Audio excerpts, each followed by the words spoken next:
Buenas tardes, queridos estudiantes. Vamos a proceder a presentar el trabajo práctico número 2. El trabajo práctico número 2 refiere al texto de Adolfo Carpio, Principios de Filosofía, donde vamos a ver uno de los capítulos de la filosofía antigua, que es el mundo de las ideas de Platón. Para ello yo ahora les voy a presentar un Power y vamos a ir explicando las ideas principales, un capítulo eh, con algunas páginas, digamos, de una lectura amena, sencilla, en algunos casos, y en otras por ahí se hace un poco más complejo, así que la idea es que además del texto, la explicación que pueda yo darles y el soporte del Power con ideas principales, pueda resumirles digamos, el contenido para que ustedes puedan responder el trabajo práctico, las consignas del trabajo práctico. Así que vamos a pasar entonces a hacer la presentación del Power.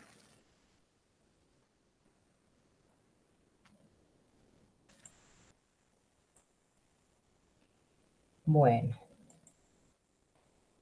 vamos a comenzar eh, con la biografía de Platón.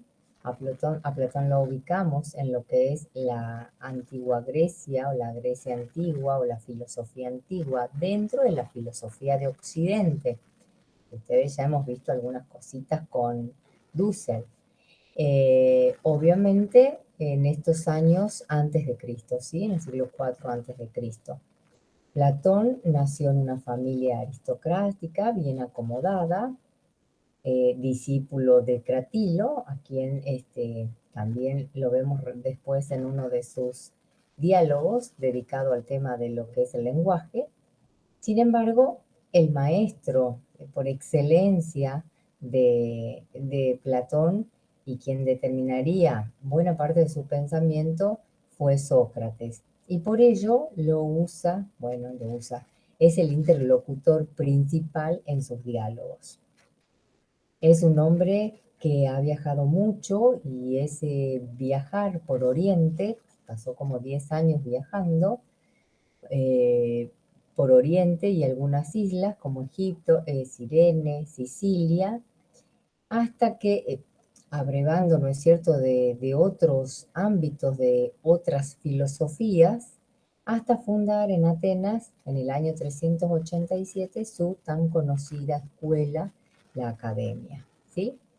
Donde él efectivamente da cuenta de que para, dice, avanzar en las ideas supremas, en las ideas superiores del ser, habría que pasar por un proceso de el aprendizaje de las matemáticas. Así que es muy, muy conocida su escuela. Algunas obras, como la Apología de Sócrates, Protágoras, Gorgias, Menón, Cratilo, Banquete, Fedón, República, Fedro, Sofista, y por ahí nos están faltando algunas, no vamos a explayarnos demasiado, obras y diálogos, esa es su forma de escribir, en las que también además están escritas en función del momento histórico en su vida, o sea, desde la juventud hay algunos, otros cuando avanza en la adultez y algunos otros son más de la etapa final.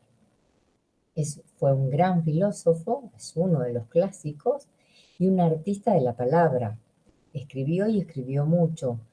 Su estilo, dice, es una perfecta combinación de prosa y de poesía. Y lo que vamos a ver ahora de Platón es una parte de su gran sistema filosófico que vamos a trabajar sobre el tema de cómo entiende a la realidad Platón, ¿no? Él dice que hay dos mundos, uno es aparente y el otro es real. Y ahora vamos a ver cómo nos explica este tema. Para trabajar sobre el mundo de las ideas o la teoría de las ideas de Platón, va a recurrir a una alegoría, a un mito de la caverna y también a lo que también se conoce como paradigma de la línea. Y esto es muy interesante, ¿por qué? Porque acá hay dos, si uno pudiera pensar, bueno, a ver, nos hacemos una pregunta en términos de núcleos problemáticos, como dice Dussel, sobre qué es el conocimiento, o cómo conoce el hombre, o cuál es la relación entre las cosas que existen en la realidad y cómo conocemos esas cosas que existen en la realidad, o qué capacidades pone el hombre para el conocimiento.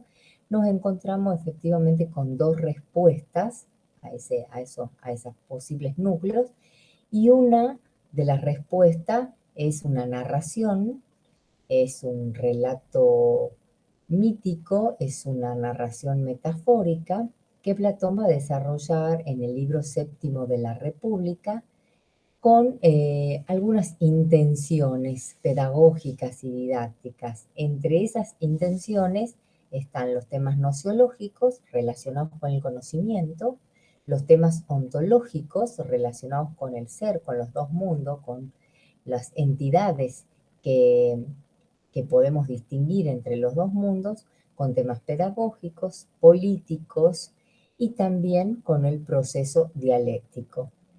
Y por otro lado, otra respuesta que, que podríamos pensarla más dentro del campo de los discursos categoriales, volvemos a repetir lo que dice Dussel, tanto las narraciones míticas como los discursos categoriales son dos respuestas de tipo racional.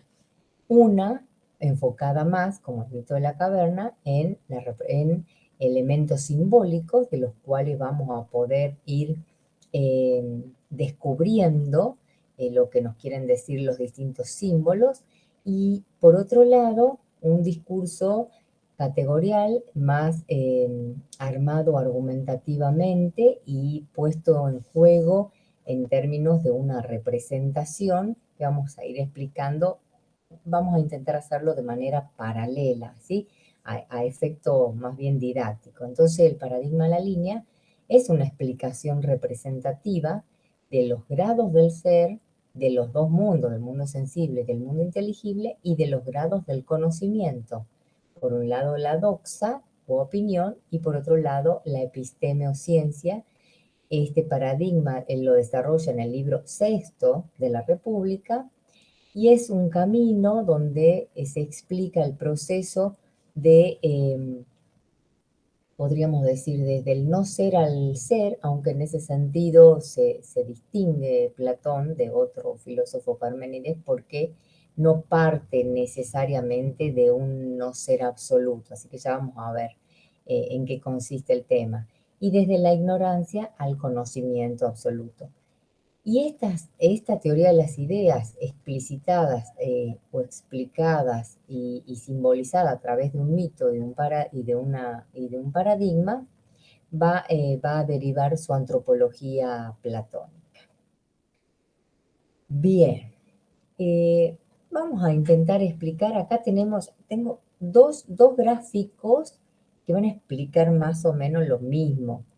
Por un lado, tenemos acá dibujado, ¿no es cierto?, en términos de dibujo, lo que él relata como mito de la caverna o alegoría de la caverna. ¿Qué dice un poco la alegoría? Haciendo un resumen de la misma, que después ustedes leerán con mayor precisión en el texto. Por un lado, tenemos que las ideas, ¿no es cierto?, acerca de la condición humana, las vamos a encontrar sintetizadas en este mito de la caverna, que ya hemos dicho que está en el libro séptimo de la República. Lo que va a intentar hacer Platón aquí es resumir un poco la teoría del hombre, un poco su relación con el conocimiento, la del hombre con el conocimiento, y por otro lado el problema de la doble realidad. Entonces comienza diciendo que hay una caverna subterránea que tiene una abertura, hasta la caverna, la parte subterránea, que tiene una abertura hacia la luz, no está totalmente cerrada, que hay hombres encadenados, acá lo vemos hacia abajo, hay hombres encadenados, perdón, desde niños de cara a la pared del fondo. Un poco más hacia arriba, lo que vemos es que hay una especie de tapia o pared detrás de la cual, ¿no es cierto?, corre un camino escarpado, dice el libro, por el que los hombres transportan toda clase de objetos artificiales sobre sus cabezas y estos objetos, y también los seres vivos y los objetos son proyectados, sus sombras, por este otro, en la pared del fondo. ¿Por qué? Porque son proyectados por este fuego que está aquí. Este fuego, detrás de ese camino, ya saliendo de la caverna, es el que proyecta estos objetos y y nosotros, los prisioneros que están en el fondo de la caverna, ven esta sombra. O sea, los prisioneros, los hombres que están encadenados, creen que esta es la realidad, porque están acostumbrados a ver solo esa realidad desde que nacieron. Si se libera, dice Platón, si se libera, uno de ellos se encuentra con una hoguera. Esta hoguera es una luz que en un principio lo enceguece al prisionero. ¿Por qué? Porque ha estado muy adaptado a la oscuridad y va a tener que hacer un gran esfuerzo, y con eso está relacionado, ¿no?, con el tema del esfuerzo, el proceso dialéctico, ya lo vamos a explicar, un gran esfuerzo para acostumbrarse a la luz de esta fogata, de este sol que está dentro de nuestra caverna.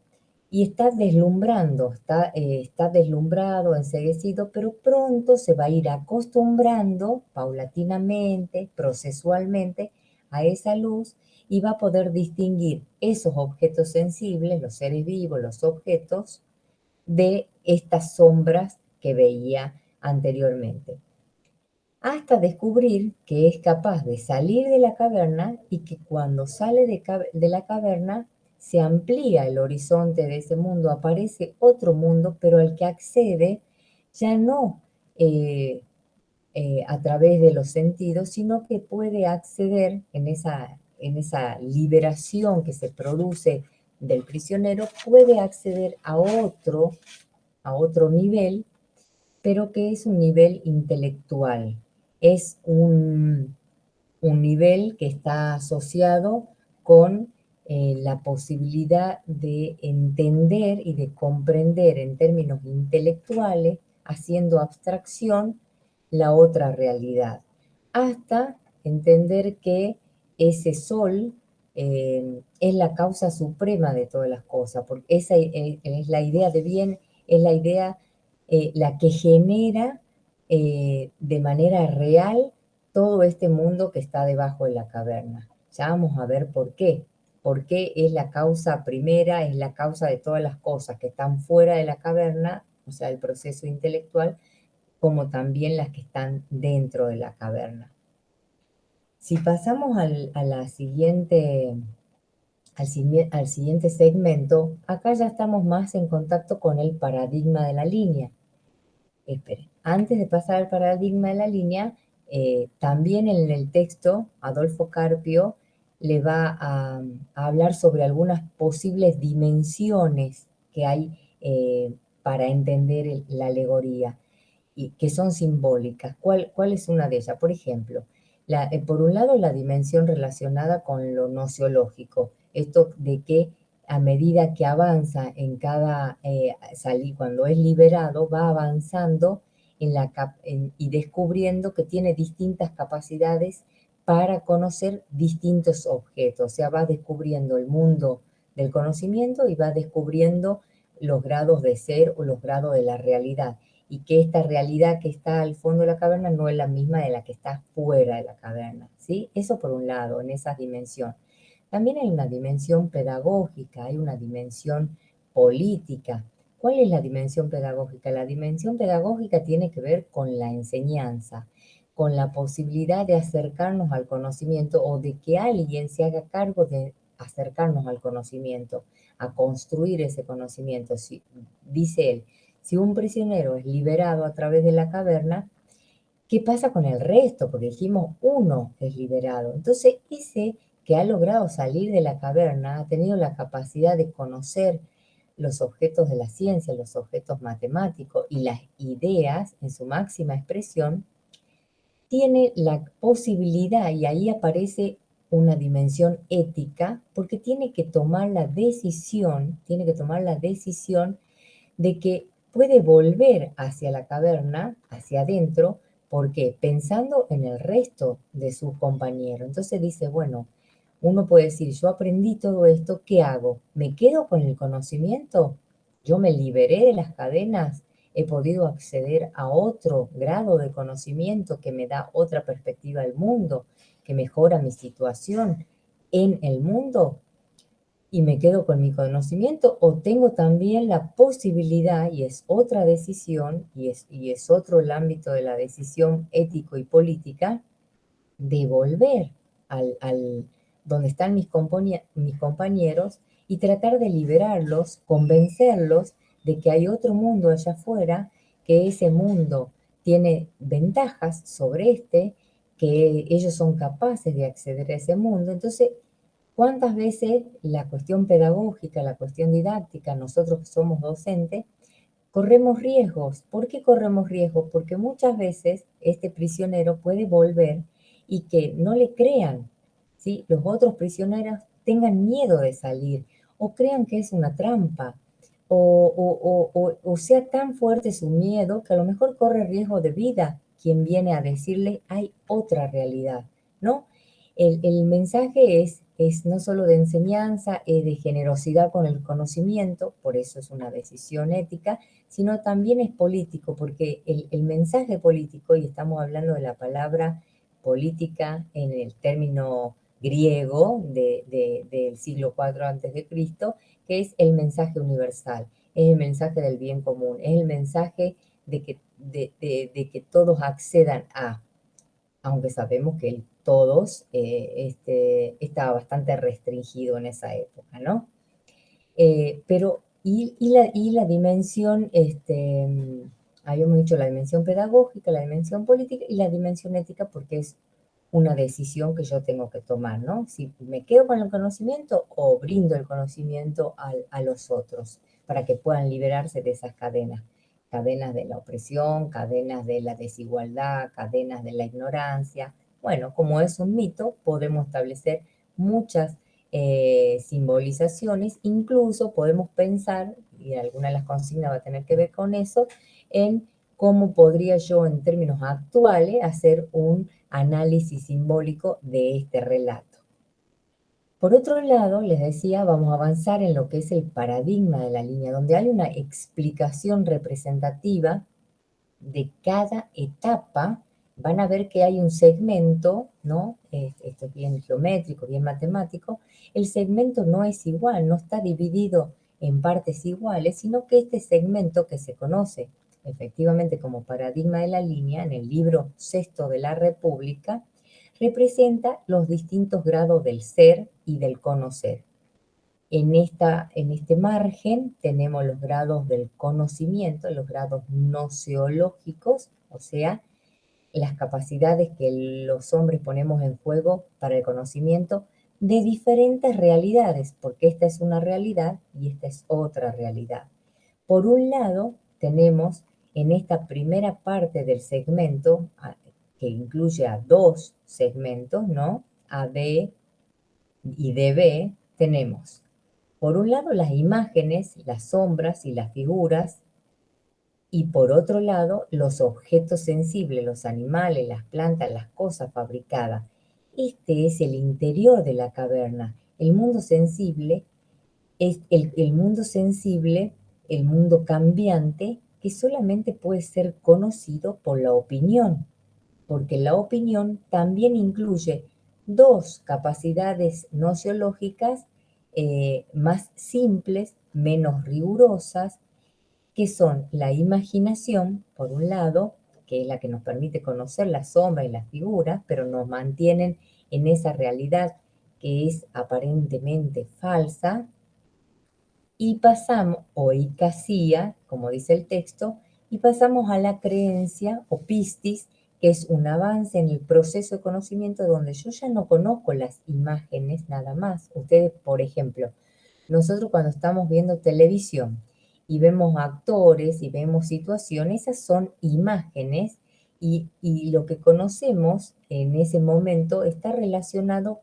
con figuras y sombras que están representando a otra persona, a otro momento histórico, y solamente, no sé, se me ocurre que vemos un actor, una actriz en una imagen, y solamente cuando avancemos y podamos verlo de manera personal, vamos a avanzar en no solo en el grado de conocimiento, sino también que vamos a cerrar ese primer proceso que es dentro de la caverna, porque esa hoguera dentro de la caverna es la que representa nuestro sol, la de nuestro mundo, la de nuestro planeta.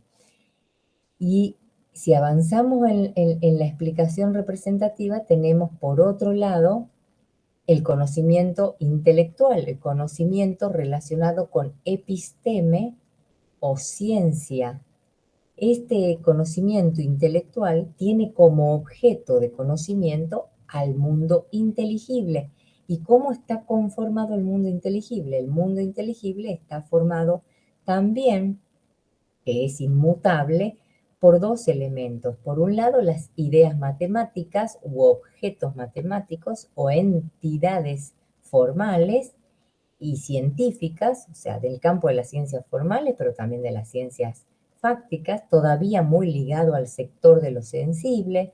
Entonces, los objetos son esos objetos que todavía requieren de ciertos postulados, conjeturas e hipótesis que yo debo trabajar en términos abstractos, pero también ligado a la cuestión empírica. Y recién, cuando soy capaz, porque me voy liberando y voy procesualmente recordando lo que sé, porque mi alma ya ha conocido el conocimiento puro, recién voy a poder avanzar en el grado superior de la episteme, que es la inteligencia o la dialéctica capaz de conocer las ideas más perfectas, las ideas de bien.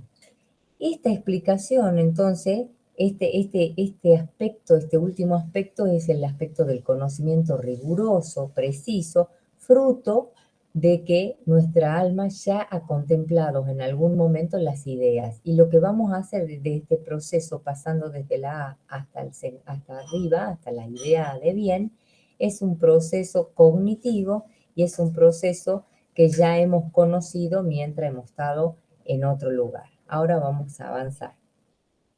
En esta parte del Power yo les hago un breve recordatorio de lo que implica la primera parte de la alegoría de la caverna, cuando explica sobre los dos mundos y sobre todo sobre cómo es la vida de los prisioneros y del prisionero liberado dentro de la caverna. Y una segunda parte, que también ya la hemos dicho, ya la hemos ido explicando, que es la segunda parte, cuando sale el prisionero, es liberado y llega, ¿no es cierto?, hasta la idea de bien, que es la idea, la unidad final, es lo absoluto, lo que hace a las demás ideas y a las cosas sensibles capaces de ser, ¿no? Vamos a pasar entonces a las características fundamentales de estos dos mundos que estamos viendo. Por un lado, tenemos el mundo sensible y el mundo inteligible. Acá ya estamos haciendo una explicación y una exposición más didáctica de ambas situaciones. Entonces tenemos por un lado dos realidades, estas son las dos realidades que Platón entiende existen en nuestro mundo, dos órdenes de entes diferentes, o sea, un mundo hace referencia a determinadas entidades y el otro mundo hace referencia a otras entidades, son diferentes, pero mantienen una relación. La relación que mantienen es de imitación, porque para Platón el mundo sensible y todo lo que él implique es una imitación más o menos perfecta del mundo inteligible, por eso hablabas al principio de un mundo aparente, y de un mundo real. Para Platón el mundo sensible es el mundo aparente, es el mundo de las copias, y el mundo inteligible, que es el mundo de la idea, es el mundo, el arquetipo del mundo, ¿sí? A quién imitamos dentro de la caverna. Por un lado, el mundo sensible es el de las cosas sensibles y particulares que conocemos a través de los sentidos, como ver, tocar, palpar, escuchar, sentir, y en general las cosas sensibles, como por ejemplo un perro, un caballo, eh, algún cuadro artístico, este, podemos pensar en un reloj, en una mesa, ¿no es cierto? Son parte de las cosas que existen en el mundo sensible y por eso tienen las características de ser múltiples, varias, mutables, que cambian, contradictorias, no necesariamente son coherentes, se discuten entre sí, se modifican, transcurren en el tiempo y por lo tanto son temporales, transcurren en el tiempo, o sea, tienen un momento de creación y pueden desaparecer o pueden transmutarse, cambiarse, modificarse. Por eso no son necesarias, son contingentes, no las necesitamos necesariamente, son particulares, son copias o imitaciones, es lo aparente, es una copia más o menos perfecta, son imitaciones, están dependiendo permanentemente de algo y son imperfectas. Estas, por estas características que tienen las cosas sensibles, pertenecen al mundo sensible y de ellas solo podemos tener, dice Platón, una opinión, una doxa, una opinión. Entonces, ese primer acercamiento que tenemos a las cosas, que forma parte de un proceso dialéctico, es la primera etapa del proceso dialéctico. Dice Platón, yo lo primero que tengo es una intuición de las ideas. Ver, intuir significa ver, ver con una captación inmediata de la cosa, ¿no? Entonces dice, lo primero que yo hago es, tengo una intuición de que hay ideas, porque veo cosas aparentes. Pero esa intuición, dice, es un acercamiento a la idea muy torpe que requiere de otro proceso que sea más riguroso. Es un primer momento torpe, desalineado, del que no estoy seguro, poco riguroso y no me da seguridad en el campo del conocimiento. Entonces tengo que avanzar en el proceso dialéctico y hacer un esfuerzo crítico por aclarar esa intuición. O sea, tengo que avanzar y ese es el proceso que dice Platón, de ascendencia de la ignorancia a la sabiduría o del no ser al ser, ese proceso dialéctico que requiere un esfuerzo. Ustedes han visto que liberar al el prisionero para que vaya pasando por las distintas etapas ha requerido de un esfuerzo. Primero se queda ciego, le duelen los ojos, entonces después puede avanzar una vez que se acostumbre y todo requiere un esfuerzo. Ese esfuerzo racional, cuando se hace, entonces estamos en presencia de la posibilidad de conocer el mundo inteligible. O sea, hemos puesto en juego la episteme, que es ese grado más riguroso del conocimiento, y estamos en condiciones de conocer las ideas porque ellas, que son únicas, las conocemos de manera intelectual, por eso son inteligibles. Tengo que hacer un proceso de abstracción, pero ya vamos a ver por qué somos capaces de hacer ese proceso de abstracción.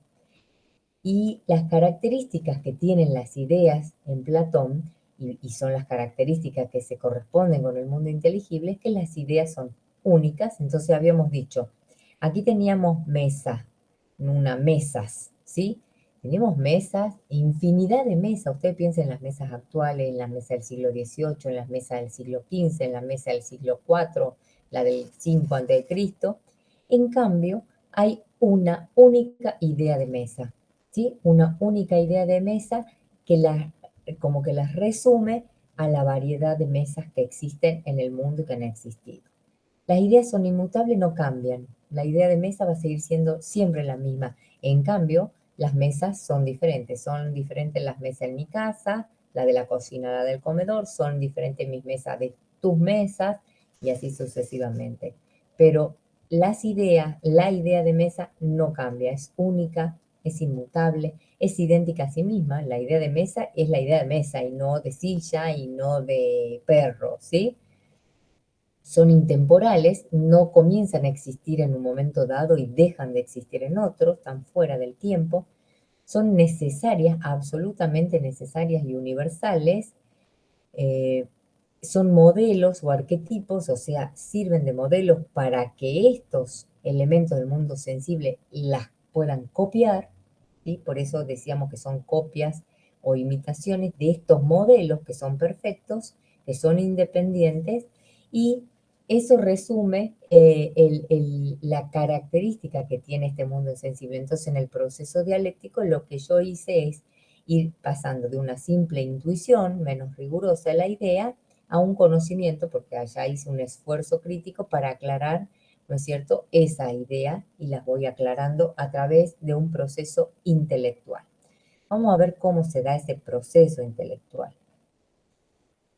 Porque es importante que para entender el proceso de los dos mundos y las dos realidades y después la antropología platónica, tenemos que saber un poco qué son las ideas, porque es un concepto eh, muy interesante, novedoso, de la forma en que lo plantea Platón.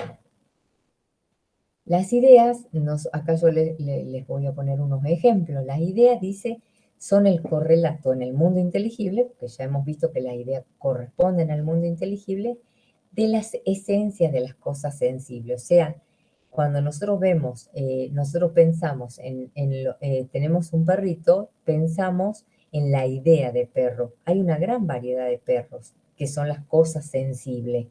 Y entonces la idea viene a parecerse a eso que hace que esas cosas sea perro y no otra cosa. Entonces tiene algo, ¿no es cierto?, de esa cosa sensible que se corresponde con un modelo más perfecto, con su correspondiente forma o con su correspondiente idea. Entonces tenemos que para Platón la idea no es un simple concepto mental, la idea no es un elemento que yo produzco de manera mental, que está en mi mente, sino es que es una entidad, un ente distinto de mí, extramental, que tiene existencia objetiva.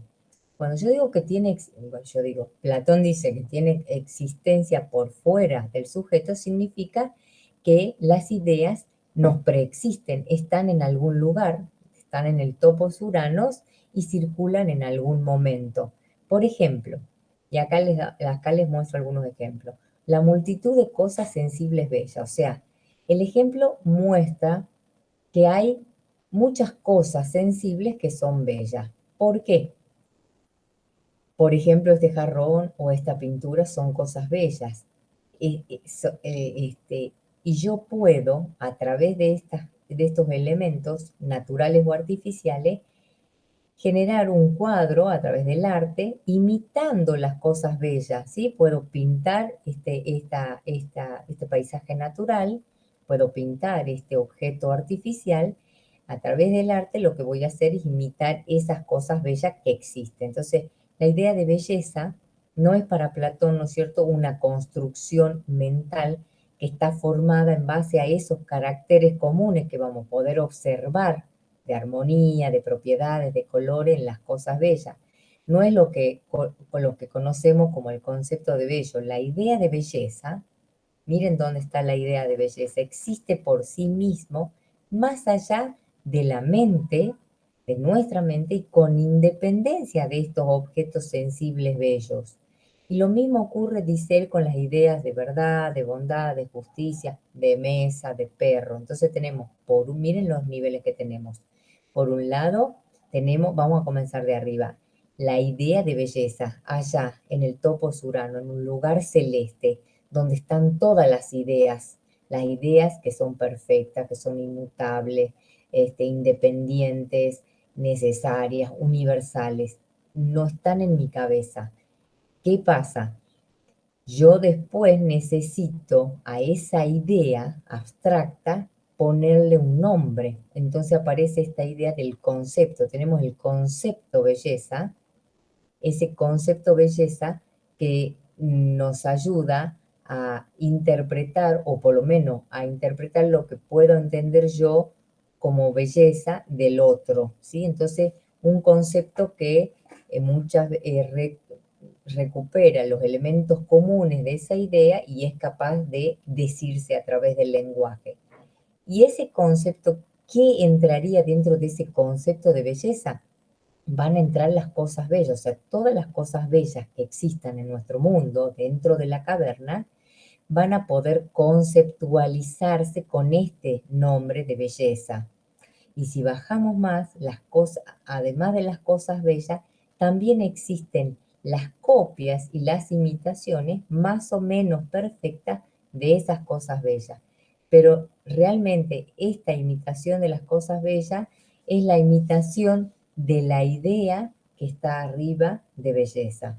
Y así con cada concepto, ¿sí? Entonces, volvemos a decir, las ideas para Platón no son un simple concepto. Ya verán que el concepto de la palabra incluso es distinto, es un signo lingüístico que reúne las propiedades intelectuales básicas, ¿no es cierto?, de lo que es la idea en sí misma, de lo que es la esencia, podríamos decir.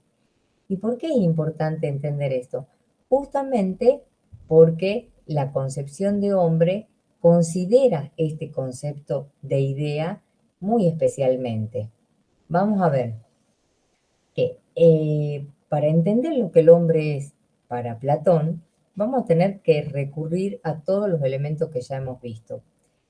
Vamos a pensar, así como vimos en que para Platón la realidad, el mundo es dual, o sea, hay un mundo sensible y hay un mundo inteligible, también la concepción antropológica para Platón es dual, o sea, hablamos de un dualismo antropológico porque para él el hombre está conformado por cuerpo y alma.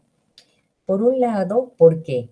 Porque siguiendo un poco Platón, las doctrinas, ¿no es cierto?, de la religión órfica, producto también de, no solo de sus estudios, sino también de los viajes que hizo, Platón concibe al hombre como un ser dual, donde el cuerpo, por un lado, representa una realidad material, como realidad material pertenece al mundo de los seres físicos, y para él es la cárcel el alma, es la prisión de la cual el alma aspira a liberarse. Y por otro lado, el alma, que es anterior al hombre, es una realidad que pertenece al mundo de las ideas y es inmaterial e inmortal. Y eso es importante porque el alma, dice Platón, es anterior al cuerpo.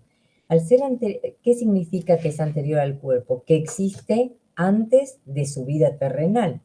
Si existe antes de su vida terrenal, va a seguir existiendo incluso después de la muerte del cuerpo, ¿no? Entonces, tenemos cuerpo y alma, pero evidentemente vamos a tener que pensar en cómo se da esa unión.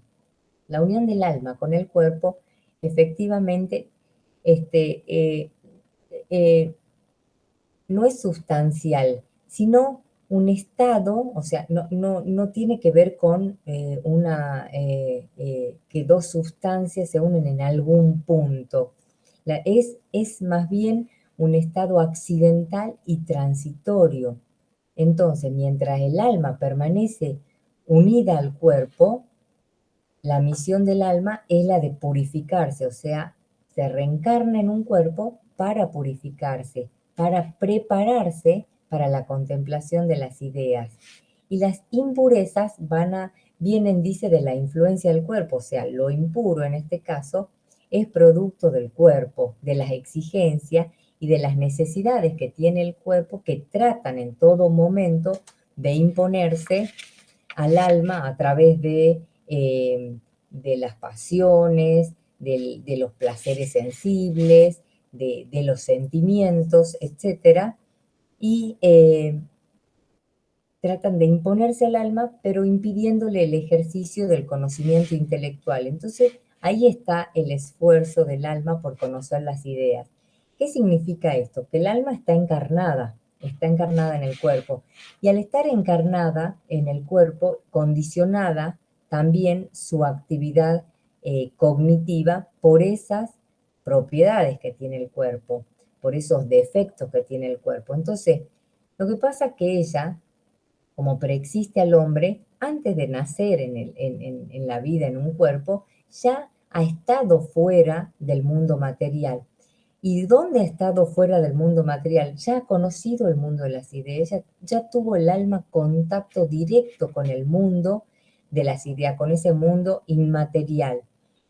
Y con esos modelos perfectos, con esos arquetipos, ya estuvo en contacto con la idea de justicia, con la idea de belleza, con la idea de bondad, con la idea de mesa, con la idea de perro.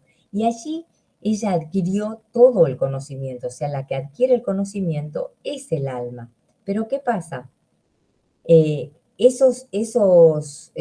Al unirse al cuerpo, el alma se olvida, eh, aparece como un olvido de lo que ha ido aprendiendo.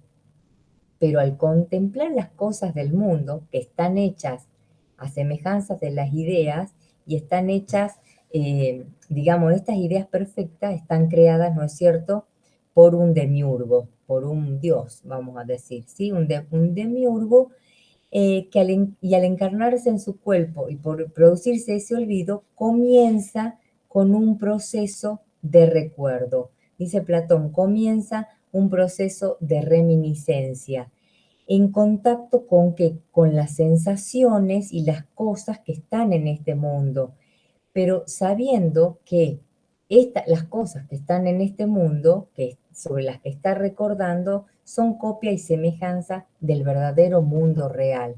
Entonces, por eso decimos que el conocimiento es recuerdo y conocer es recordar para Platón. ¿Eso qué significa? Que en ese proceso que vamos desde el no cero, desde la ignorancia hasta el conocimiento de las ideas, es un proceso que el hombre hace desde que nace y durante toda su vida de recuerdo permanente, porque es el alma el que está haciendo el proceso cognitivo. Obviamente que mientras está en el cuerpo, prisionera del cuerpo, lo que hace es irse adaptando a cada momento, a cada vivencia por la que nosotros vamos pasando. Y por eso reconoce las cosas, reconoce las imitaciones, reconoce las copias que existen en este mundo, porque las asocia con aquellas ideas que ya ha conocido previamente. Entonces, bueno, hasta aquí el mundo de las ideas, el mundo de Platón. Es un, hay varias ideas que van a tener que revisar con el texto para entenderlas. Cada comisión vamos a ir recuperando algunos de estos elementos que yo les estoy diciendo, seguramente cada uno de los profes. Las consignas, vamos a dejar de presentar. Las consignas, por otro lado, eh, también se la vamos a dejar en el aula virtual. Las consignas están relacionadas efectivamente con este Power y con esta presentación. Son 3 consignas, como verán, 3 consignas. Una que tiene 3 subconsignas están en función del relato de la alegoría de la caverna y del paradigma de la línea, de lo que hemos ido viendo. Otra está relacionada con el concepto de idea y la otra está relacionada específicamente con la relación del cuerpo y el alma. Bueno, hasta acá, creo que me ha llevado un poco de tiempo. Eh, Espero que puedan, que haya sido, se haya entendido, y cualquier cosa en cada una de las comisiones vamos a estar a disposición de ustedes para explicarles con más detalle algunos de los puntos y del trabajo práctico. También allí en el aula virtual les vamos a poner después la fecha de presentación, o sea, cuándo va a ser la fecha límite de presentación de este segundo trabajo práctico. Bueno, buenas tardes, que estén bien, hasta luego, muchas gracias.